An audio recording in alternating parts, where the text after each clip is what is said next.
1991. Pinapit sa City to sa Oktubre. City sa Oktubre. Sa Kasimana man to siya. O sa Pasya.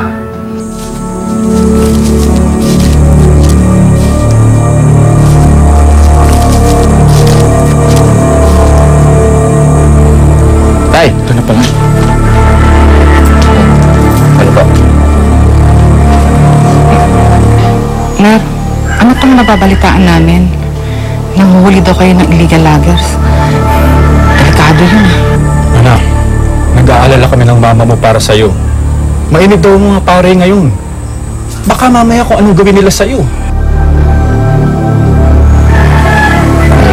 Ano po ang gawin nila sa akin? Handa naman po ako.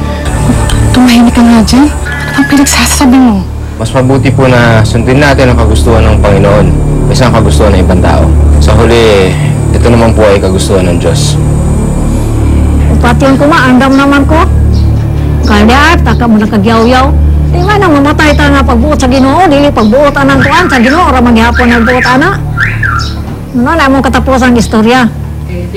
Aten for, nahuli na naman kami dito, standby. Kinalaunan, dumarami na ang nakukumpiska ng mga pari.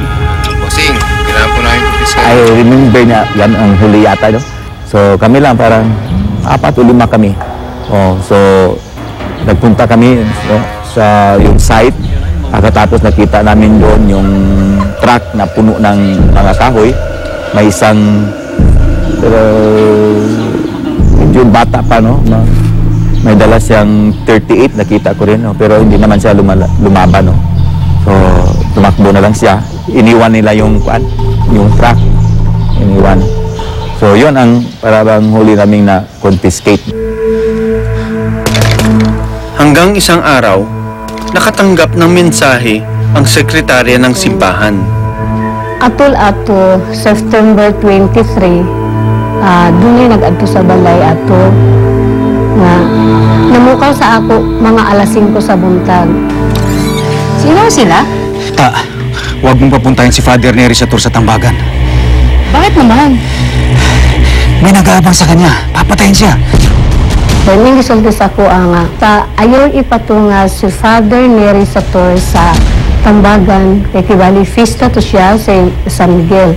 So na ko nga naman, dunay nag-konsya na at na siya kay patayon. Yung ko nga naman patyon, usa na isalat ni Father.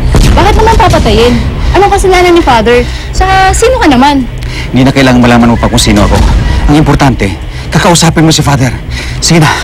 Yung siya basta lang, ayaw na pangutana, importante na nakabalo ka, aron masultian mo ang pare dito. Sa kapistahan sa Ginoyoran, nagmisa pa rin si Father Neri sa kabila ng banta rito. Andiyan mo ba si Father Ner? Ay, tatapos. Nauna na po siya doon sa piyesta. Mag-imisa siya doon.